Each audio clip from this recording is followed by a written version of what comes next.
السلام علیکم. ہمارے چینل بیا اور مالا پر خوش آمدید.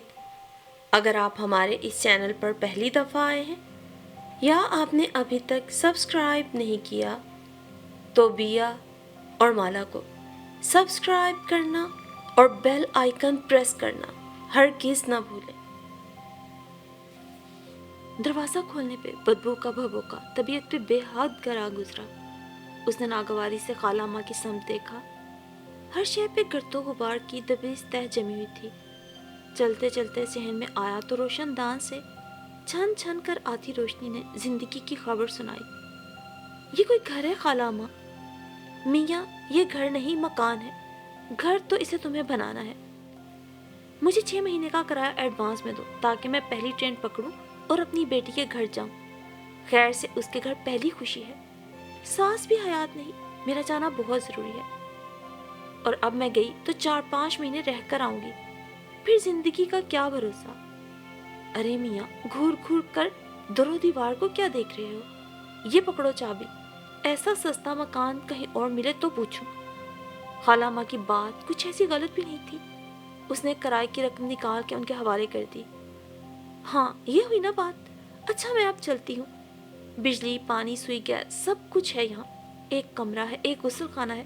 یہ صحن ہے جس میں تم کھڑے ہو اور یہاں یہ باورچی خانہ ہے. دروازے کو دیمک لگ گئی تھی, میں نے اتروا دیا. ابھی اکیلے ہونا, جب شادی کر لو گے تو یہی مکان چمکنے لگے گا. عورت میں اگر گرستی ہو تو مکان گھر کی طرح جنت بن جاتے ہیں. اللہ تمہیں ایسی ہی بیوی دے. اچھا میں چلتی ہوں. خالہ اماں اپنا شٹل کاک برقع اوڑھ کر باہر نکل گئی. سالار نے دروازہ بند کر کے ناگواری سے ہر شے کا جائزہ لیا اور پھر غسل خانے کی سمت بڑھ گیا. اپنا بیگ کمرے میں رکھ کر اس نے گھر کی صفائی شروع کر دی. جینز کے پائچے فولڈ کیے وہ صفائی میں مصروف تھا جب کسی کی آواز سنائی دی. سویرا بیٹی چائے پی لو آ کر. یہ آواز صحن کی دیوار میں لگے روشن دان سے آئی تھی. یقیناً پڑوس میں رہنے والی خاتون اپنی بیٹی کو چائے کے لیے آواز دے رہی تھی. صحن میں وائپر چلاتے ہوئے اسے بھی چائے کی طلب محسوس ہونے لگی. صحن کی صفائی کے بعد وہ کمرے میں گھسا. وہاں بھی ایک چرپائی اور ایک کرسی کے سوا کچھ نہ تھا. خالہ ماں نے ایک احسان ضرور کیا تھا کہ اس کمرے کو پہلے ہی صاف کروا دیا تھا, ورنہ باقی گھر تو کباڑ خانہ بنا ہوا تھا. صفائی سے فراغت کے بعد وہ اپنے کپڑے لے کر غسل خانے میں گھس گیا. غسل کر کے نکلا تو بھوک ستانے لگی. آتے ہوئے وہ قیمے والا نان خرید لایا تھا. بیگ میں سے نان کا لفافہ نکال کر وہ باورچی خانے میں گھس گیا. صفائی کی ضرورت تو یہاں بھی تھی. اس نے جلدی جلدی چولہا جلایا مگر نان گرم کرنے کے لیے کوئی برتن نہیں تھا. وہ چولہا بند کر کے یوں ہی نان ہاتھ میں لیے صحن میں آ بیٹھا. سویرا بیٹی مرغیوں کو دانہ ڈال دو. انہیں خاتون کی آواز سنائی دی. ساتھ ہی پازیب کی چھن چھن اور مرغیوں کی کٹ کٹ سنائی دینے لگی. وہ بھوک مٹانے کے لیے جلدی جلدی ٹھنڈا نان ہی کھانے لگا. سالار نوکری کے سلسلے میں شہر آیا تھا. امی اور سائرہ کو تنہا چھوڑ کے آنا بھی اسے ٹھیک نہیں لگ رہا تھا, مگر نوکری کی وجہ سے اسے گاؤں چھوڑ کے کراچی آنا ہی پڑا اور یہاں اتنے زیادہ کرائے تھے کہ وہ گھبرا گیا. تبھی اسے ایک خالہ اماں مل گئی. خالہ اماں اس کی فیکٹری میں کام کیا کرتی تھی.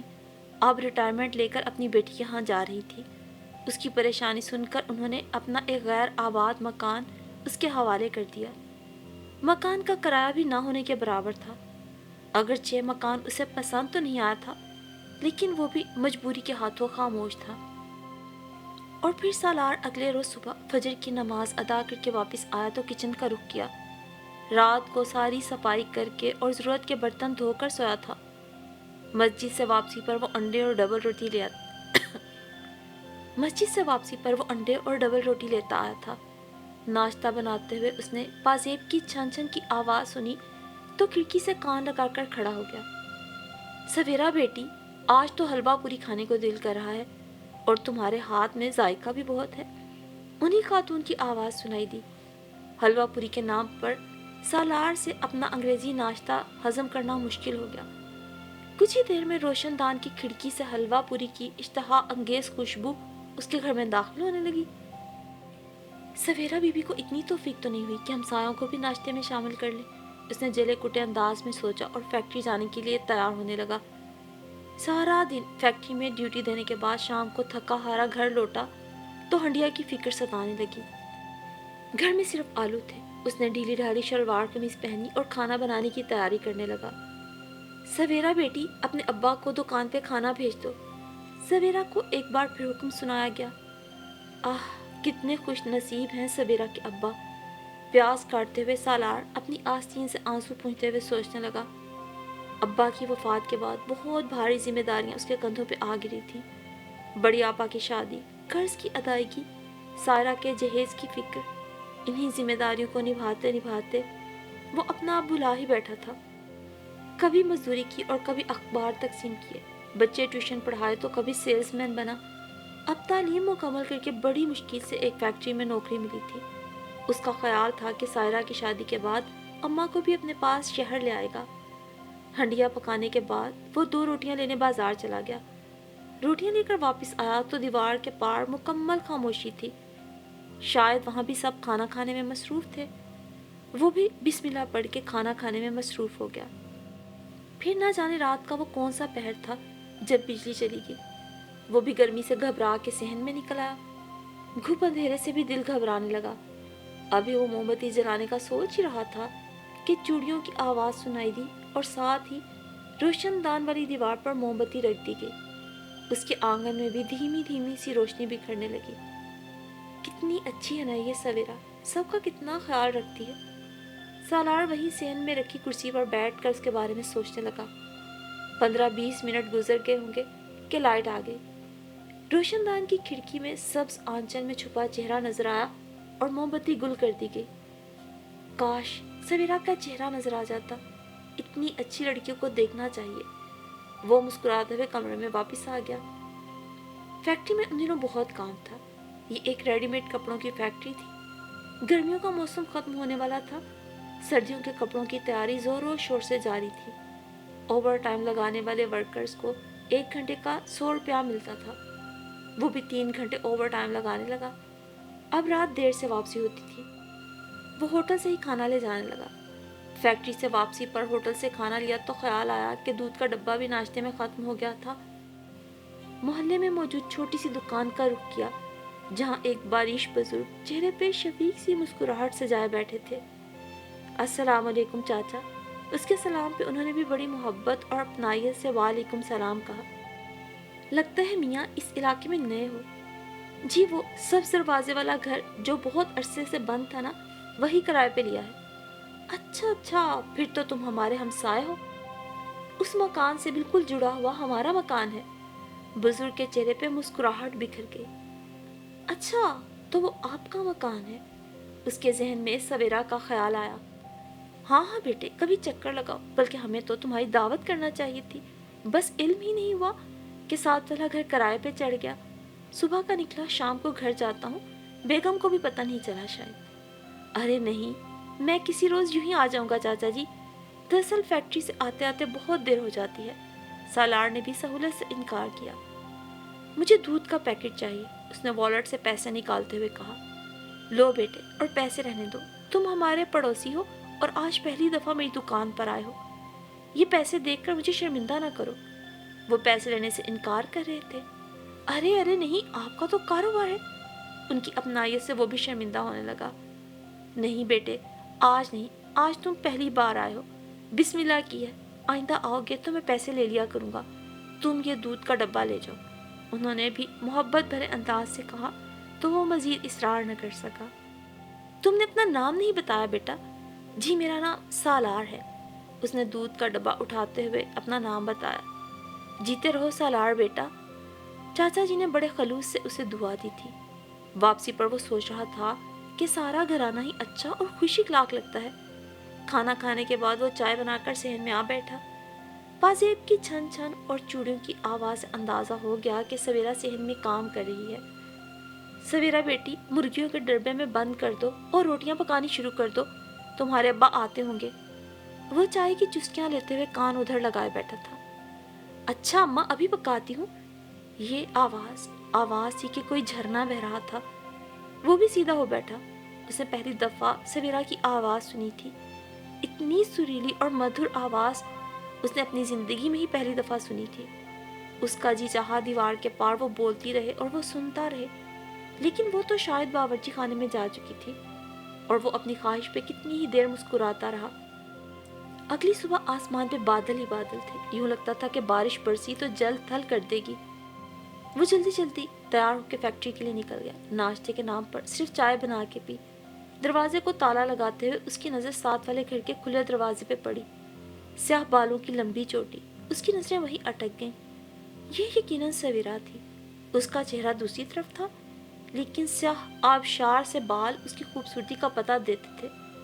سالار مسکراتا ہوا آگے بڑھ گیا۔ ہوا میں اچھی خاصی دھندی سی تھی، موسم بدلنے والا تھا۔ وہ لمبے لمبے ڈگ بھرتا سڑک کی طرف بڑھنے لگا۔ موسم کا اثر تھا یا وہ سویرا کی زلفوں کا اسیر ہو گیا تھا؟ دل گنگنانے لگا تھا۔ ہونٹوں پہ دھیمی دھیمی مسکراہٹ سجائے وہ بس میں سوار ہو گیا۔ زندگی یکدم سے بہت اچھی اور اپنی اپنی سی لگنے لگی تھی۔ فیکٹری سے واپس لوٹ رہا تو بارش زور و شور سے جاری تھی۔ وہ کھانا گرم کر کے وہیں باورچی خانے میں بیٹھ گیا۔ سویرا بیٹی، بارش کے پانی میں مت بھیگو، بیمار پڑ جاؤ گی۔ سویرا، سنتی ہو میں کیا کہہ رہی ہوں؟ سویرا کی ماں اسے ڈانٹ رہی تھی۔ وہ خیالوں ہی خیالوں میں دیوار کے پار دیکھنے لگا۔ پاؤں میں پازیب باندھے نازک سراپے والی پشت پہ سیاہ بال بکھرائے وہ بارش کے پانی میں بھیگتی کتنی پیاری لگ رہی ہوگی۔ ارے سویرا بیٹی، میٹھے گلگلے ہی بنا لو، بڑا جی چاہ رہا ہے۔ توبہ ہے، انہیں تو ہر وقت کھانے کی پڑی رہتی ہے۔ وہ کڑ کے رہ گیا۔ کچھ ہی دیر میں گلگلوں کی خوشبو آنے لگی۔ واہ واہ، میری ریشما کے ہاتھ میں کتنا ذائقہ ہے، بھائی مزہ آ گیا۔ آہا، خاتون کی آواز سنائی دی۔ شاید وہ گرم گرم گلگلے کھاتے ہوئے کمنٹری کر رہی تھی۔ کبھی کبھار میں سوچتی ہوں کہ تم میری کون سی نیکی کا ثمر ہو۔ میرے گھر میں تم نے اپنے سلیقے اور ہنرمندی سے کتنا حسن بھی کھیر دیا ہے۔ خاتون کا لہجہ کچھ رندا ہوا محسوس ہوا تھا۔ اس کے کانوں میں خالہ ماں کے الفاظ گونجے تھے۔ عورت میں گرستی ہو تو مکان کو گھر اور جنت بنا لیتی ہے۔ اللہ تمہیں ایسی ہی بیوی دے۔ وہ مسکرانے لگا۔ دیوار کے پار اب مکمل خاموشی تھی۔ پھر اسے یوں محسوس ہوا کہ کوئی رو رہا ہے۔ اس نے دھیان اس طرف کیا، مگر بارش یکدم بہت تیز ہو گئی۔ بارش کے شور میں سسکیاں بھی دب گئیں۔ پھر جب اگلے روز وہ فیکٹری سے گھر لوٹا تو اماں کا خط آیا ہوا تھا۔ سائرہ کی شادی کی تاریخ طے ہو گئی تھی اور اماں نے اسے چھٹیاں لے کر گاؤں آنے کو کہا تھا۔ سائرہ کی شادی کا پڑھ کے وہ بہت خوش ہو گیا تھا۔ یہ آخری ذمہ داری تھی جو ادا ہونے کو تھی۔ اس کے بعد وہ اپنے بارے میں سوچ سکتا تھا۔ اپنے بارے میں سوچنے کا تصور کرتے ہی اس کے سامنے سویرا کا ہیولا سا لہرانے لگا۔ فیکٹری سے چھٹیاں آسانی سے مل گئی تھی۔ اپنی تیاری کرتے کرتے رات کافی ہو گئی۔ اس نے سائرہ کے لیے شہر سے ہی جدید سٹائل کا سونے کا سیٹ خریدا تھا۔ اسے حفاظت سے بیگ میں رکھ کر وہ باورچی خانے میں آ گیا۔ چائے کا پانی رکھ کر وہ کسی کام سے صحن میں نکلا تو کسی کی سسکیوں کی آواز سنائی دی۔ وہ کان لگا کے کھڑا ہو گیا۔ اگرچہ یہ غیر اخلاقی حرکت تھی، مگر یہ آواز سن کر پریشان ہو گیا تھا۔ یا الہی، اب تو میں تھکنے لگی ہوں۔ ہمارے بعد ہماری سویرا کا کیا ہوگا؟ کس کے سہارے زندگی بسر کرے گی؟ تنہا عورت کیسے پہاڑ جیسی زندگی گزار سکتی ہے؟ جہاں اتنے لوگوں کے جوڑ بنتے ہیں، وہاں میری سویرا کا جوڑ کیوں نہیں ملتا؟ میرے اللہ، یہ دنیا بڑی ظالم ہے۔ انسان کی 100 صفتوں کو بھلا کر ایک عیب پہ ہی نظر ڈالتی ہے۔ پر تو بڑا مہربان ہے میرے مالک، ہر شے پہ قادر ہے۔ میری سویرا کو بھی کسی کی نظر میں خوبصورت کر دے۔ تو کر سکتا ہے الہی، ایک ماں کی فریاد سن لے۔ دوسری طرف ایک بار پھر سسکیاں بلند ہونے لگی۔ وہ کچھ الجھ سا گیا۔ اتنی خوبیوں کی مالک، اتنی اچھی لڑکی تھی سویرا، پھر اس کی ماں اتنی پریشان کیوں تھی؟ شاید ابھی تک اس کے لیے کوئی معقول رشتہ نہیں آیا تھا۔ سالار بیٹے، راستہ بالکل صاف ہے۔ گاؤں سے آتے ہی سویرا کو ہمیشہ کے لیے اس آنگن میں لیا۔ وہ دل ہی دل میں خوش ہوتا دوبارہ کچن میں گھس گیا۔ گاؤں پہنچا تو بڑی آپا سے پہلے ان کے بچے آ کر اسے چمٹ گئے۔ دونوں بہنوں کو اس کی شادی کی فکر بھی ہونے لگی۔ اچھا ٹھیک ہے، کر لوں گا شادی، وہ ان کے اصرار پہ مان گیا۔ پھر ہم لڑکی ڈھونڈیں بھائی؟ سائرہ کی خوشی دیدنی تھی۔ میں نے ڈھونڈ لی ہے، وہ آہستگی سے بولا۔ ان دونوں کی تو مارے خوشی کے چیخیں ہی نکل گئیں۔ کون ہے؟ کیسی ہے؟ نام کیا ہے؟ سائرہ نے ایک ہی سانس میں سب پوچھ ڈالا۔ میرے پڑوس میں رہتی ہے، میں نے اسے دیکھا نہیں، اس کے بال دیکھے ہیں، بہت لمبے، بہت ہی خوبصورت۔ اس کا نام سویرا ہے، وہ بھی تفصیلاً انہیں بتانے لگا۔ ہائے، جس کا نام اتنا پیارا ہے وہ خود کتنی پیاری ہوگی۔ سائرہ بہت پرجوش تھی۔ شادی کے دن پھر خیریت سے گزر گئے۔ وہ آتے ہوئے بڑی آپا سے کہہ آیا کہ مناسب موقع دیکھ کر وہ لوگ اس کے پاس کراچی چکر لگا لیں تاکہ وہ اماں کے ساتھ ان لوگوں کو سویرا کے گھر بھیج سکے۔ پھر پورے 10 دن کے بعد وہ گھر پہنچا۔ بڑی خاموشی سی محسوس ہوئی۔ بیگ کمرے میں رکھ کر وہ باورچی خانے میں جا گھسا۔ سفر کی تھکان تھی، چائے کی طلب محسوس ہو رہی تھی۔ اس کی سماعت سویرا کا نام سننے کی منتظر تھی۔ ابھی وہ چائے بنا کر صحن میں آیا ہی تھا کہ آواز سنائی دی، تمہارے ابا اتنی بیماری میں بھی دکان جانا نہیں چھوڑتے، کہتے ہیں گھر میں رہتا ہوں تو بس سویرا کی فکر ستاتی رہتی ہے۔ میں بھی سوچتی ہوں ہمارے بعد کیا بنے گا تمہارا۔ آج کل لوگ سلیقہ مندی اور سیرت نہیں دیکھتے۔ بیٹی، وہ تیری سیاہ بختی کو تو آواز میں دکھ واضح بول رہا تھا۔ وہ چونک گیا۔ آخر سویرا میں کیا عیب تھا جو اس کی ماں ایسے باتیں کرتی تھی؟ اتنی سلیقہ شعور اور مکمل لڑکی میں وہ کون سی ایسی کمی رہ گئی تھی جو زمانے والوں کو پسند نہ تھی؟ ماں، میں اکیلی بھی رہ سکتی ہوں۔ سویرا کی آواز بہت مدھم تھی، یوں جیسے کہیں دور کی وادیوں میں کوئی جھرنا بہ رہا ہو۔ چل چھوڑ یہ دکھی ہونے والی باتیں، ذرا بیسن گھول کر پکوڑے تل لے، بڑا جی چاہ رہا ہے تیرے ہاتھ کے گرما گرم پکوڑے کھانے کو۔ خاتون نے اس کا دھیان بٹایا۔ بس ماں، یہ جوڑا پورا کر لوں پھر بنا دیتی ہوں۔ وہی مدھم آواز سلائی مشین کی آواز میں دب گئی۔ پھر اگلے کئی دن بے حد مصروف گزرے تھے۔ سالار رات دیر گھر سے واپس لوٹتا تو دیوار کے پار مکمل خاموشی ہوتی۔ ہاں، کبھی سویرا کی اماں کے گڑ گڑانے اور دعائیں مانگتے ہوئے رونے کی آواز ضرور سنائی دیتی تھی۔ وہ سویرا سے محبت بھی کر بیٹھا تھا اور اس کی ماں کی باتوں سے الجھ بھی گیا تھا۔ اتوار کے دن وہ شام کو غسل کر کے نئی شلوار قمیض پہن کر سویرا کے گھر کے باہر کھڑا دستک دے رہا تھا۔ حاجی صاحب سویرا کے ابا کو وہ اپنے آنے کے بارے میں پہلے ہی بتا چکا تھا۔ دروازہ انہوں نے ہی کھولا تھا۔ السلام علیکم چاچا۔ وعلیکم السلام سالار پتر، آ جاؤ۔ وہ اسے لیے اندر آ گئے۔ چھوٹی سی صاف ستھری بیٹھک بہت سلیقے سے سجائی گئی تھی۔ جا بجا ہاتھ سے بنے میز پوش، صوفہ کور، کشن نظر آ رہے تھے۔ دیواروں پہ پینٹ کیے گئے خوبصورت فریم لگے تھے۔ آپ کا گھر بہت صاف ہے، وہ شیشے کی طرح چمکتے ہوئے فرش کو دیکھتے ہوئے بولا۔ بس یہ سویرا بیٹی ہی کرتی ہے، ایک پل چین سے نہیں بیٹھتی۔ ابھی مہمان کی آمد کا سنا تو باورچی خانے میں گھس گئی۔ حاجی صاحب کے لہجے میں اپنی بیٹی کے لیے پیار چھلک رہا تھا۔ وہ سویرا کو دیکھنا چاہتا تھا مگر وہ کہیں نظر ہی نہیں آ رہی تھی۔ سویرا کی ماں، بھائی اندر آ جاؤ۔ حاجی صاحب کی آواز پر بیٹھک کا پردہ ہٹا کر ایک شفیق چہرے والی خاتون ہاتھ میں تسبیح پکڑے اندر داخل ہوئی۔ آداب، اس نے کھڑے ہو کر سلام کیا۔ جیتے رہو بیٹا، انہوں نے اس کے سر پہ ہاتھ رکھتے ہوئے دعا دی اور وہیں بیٹھ گئیں۔ کیا کرتے ہو بیٹا؟ وہ اس سے پوچھ رہی تھی۔ جی میں ایک فیکٹری میں کام کرتا ہوں، امی اور بہنیں گاؤں میں رہتی ہیں، بہنوں کی تو شادیاں کرتی ہیں، اب کچھ دنوں تک امی کو یہیں لے آؤں گا۔ وہ اپنے بارے میں بتانے لگا۔ قسمت والی ہیں تمہاری بہنیں جو اپنے گھر کی ہو گئیں۔ ان کے لہجے میں وہی دکھ بولنے لگا۔ تبھی پردے کی اوٹ سے چوڑیوں کی آواز سنائی دی۔ آ جاؤ سویرا بیٹی۔ خاتون نے بڑی آس سے اس کی سمت دیکھتے ہوئے اسے اندر بلا لیا۔ وہ بھی سیدھا ہو بیٹھا اور اندر آنے والی وہی تھی جس کو دیکھنے کے لیے وہ کب سے منتظر تھا، جسے دیکھے بنا وہ محبت بھی کرنے لگا تھا۔ پردہ ہٹا کر وہ اندر آ گئی۔ سرخ دوپٹے سے ہلکی سی چھبی نظر آئی، سرخ و سفید چہرہ، جھکی ہوئی آنکھیں، وہ بے حد خوبصورت تھی۔ چائے کی ٹرے میز پر رکھتے ہوئے اچانک ہی اس کا دوپٹہ ڈھلک کر شانوں پہ جا گرا۔ چاند یکدم دھندلا گیا۔ اس کا بایاں رخسار مکمل سیاہ تھا۔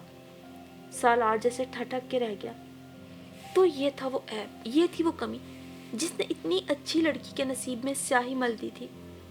وہ گھبرا کر اپنا دوپٹہ درست کرنے لگی۔ حاجی صاحب نے سر جھکا لیا۔ خاتون کی آنکھیں بھی پانیوں سے بھر گئیں تو وہ فوراً باہر نکل گئی۔ اس کی پشت پر بکھرے سیاہ قاتل جیسے بال اسے پھر سے اپنے سحر میں جکڑنے لگے۔ وہ بس اتنا ہی کہہ سکا۔ یہ سویرا ہے، ہماری بیٹی، ہماری اکلوتی بیٹی ہے۔ اس کا بایاں رخسار پیدائشی سیاہ ہے، شاید گرہن ہے یا کچھ اور۔ بس بیٹا، یہ سیاہ داغ اس کی قسمت پہ ہی غالب آ گیا ہے۔ اس کی سلیقہ مندی پر، خوبصورتی پر وہ رو دینے کو تھی۔ جس کا نام اتنا خوبصورت ہے وہ خود کتنی پیاری ہوگی۔ سارا کے الفاظ سماعت میں باز گشت کرنے لگے۔ میری ریشما کو بھی کسی کی نظر میں خوبصورت کر دے الہی، تو کر سکتا ہے۔ ایک درد سے چور آواز کانوں میں گونجنے لگی۔ عورت میں گھرستی ہو تو مکان سے گھر کو جنت بنا ہی دیتی ہے۔ خالہ ماں کی آواز بھی اسے سنائی دی۔ لو بیٹے چائے پیو، یہ سموسے کھاؤ، سویرا نے خود بنائے ہیں اپنے ہاتھ سے۔ وہ اس کے آگے کرنے لگی اور اس کے ہاتھ کی بنی چیزیں کھانے کا تو اسے بھی بہت شوق تھا۔ وہ بڑی رغبت سے کھانے لگا۔ واقعی سموسے تو بے حد مزیدار تھے۔ اسے واپسی پہ باہر نکلتے ہوئے صحن میں نظر دوڑائی۔ آئینے کے سامنے چہرہ کیے وہ رات کی طرح سیاہ رخسار دیکھ رہی تھی۔ آنکھوں سے آنسو ایک تواتر سے بہہ رہے تھے۔ جو بھی رشتہ آتا ہے سویرا انہیں پسند نہیں آتی۔ وہ نہ جانے کس خیال سے اسے بتا رہی تھی، پر وہ خاموشی سے باہر نکل گیا۔ دل پہ بھاری بوجھ آن گرا تھا، اور پھر کئی دن کی سوچ بچار کے بعد وہ بہت پرسکون ہو گیا تھا۔ اماں کا فون آیا تھا، وہ بھی آ رہی تھی۔ وہ صحن میں بیٹھا ان کو لے کر آنے کے لیے جوتے پہن رہا تھا جب آواز سنائی دی۔ کیا ہو گیا ہے تجھے سویرا؟ کچھ دنوں سے کیوں سارا دن شیشے کے سامنے کھڑی آنسو بہاتی ہے؟ کیوں دل جلاتی ہے ماں کا؟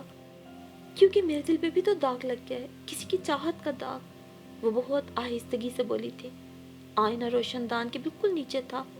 اس نے بآسانی سن لیا، یا شاید اسی کو سنایا گیا تھا۔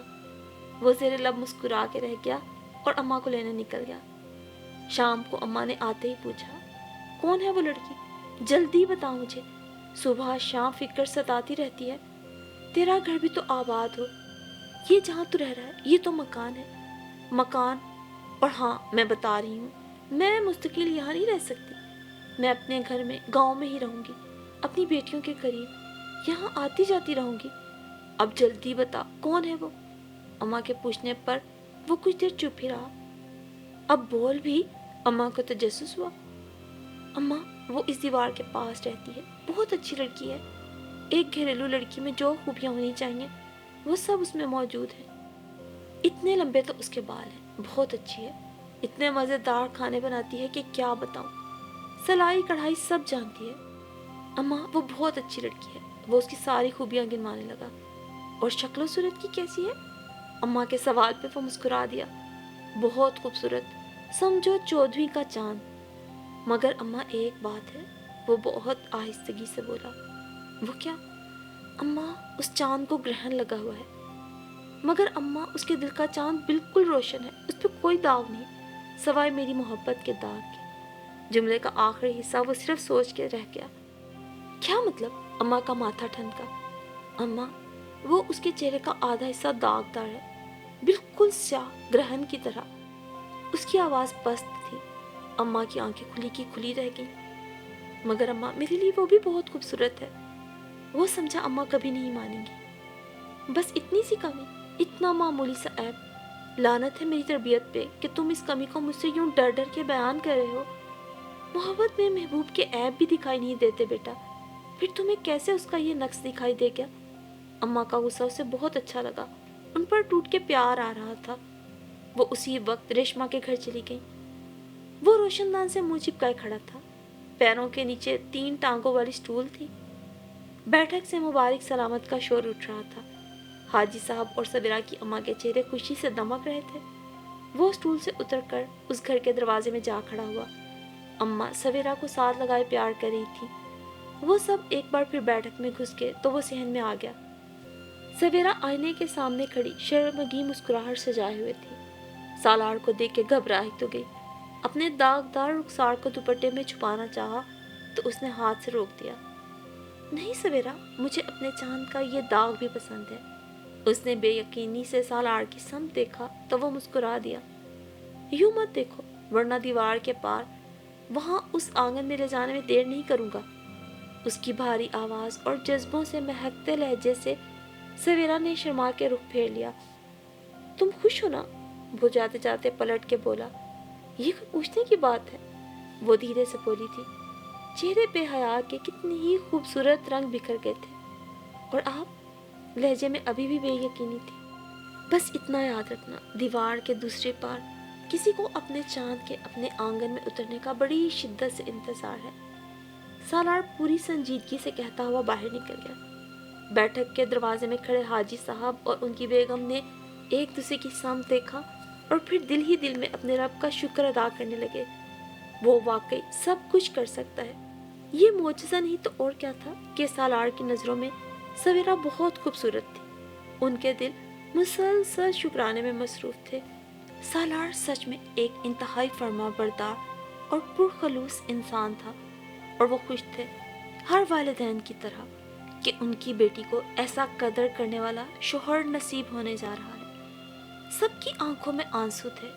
ان کی چاند سی بیٹی کو ہیرو جیسا بر نصیب ہوا تھا۔ سویرا کی آنکھوں میں تو آنسو تھے ہی، مگر سالار کی ماں اور سویرا کے والدین کی آنکھیں بھی آنسوؤں سے جھلملا رہی تھیں، مگر یہ آنسو تشکر کے آنسو تھے۔ سچ تو یہ ہے کہ انسان اگر پورے خلوص سے اور اللہ پہ بھروسہ رکھتے ہوئے مانگے تو دعائیں ضرور قبول ہوتی ہیں، بے شک دعائیں قبول ہوتی ہیں۔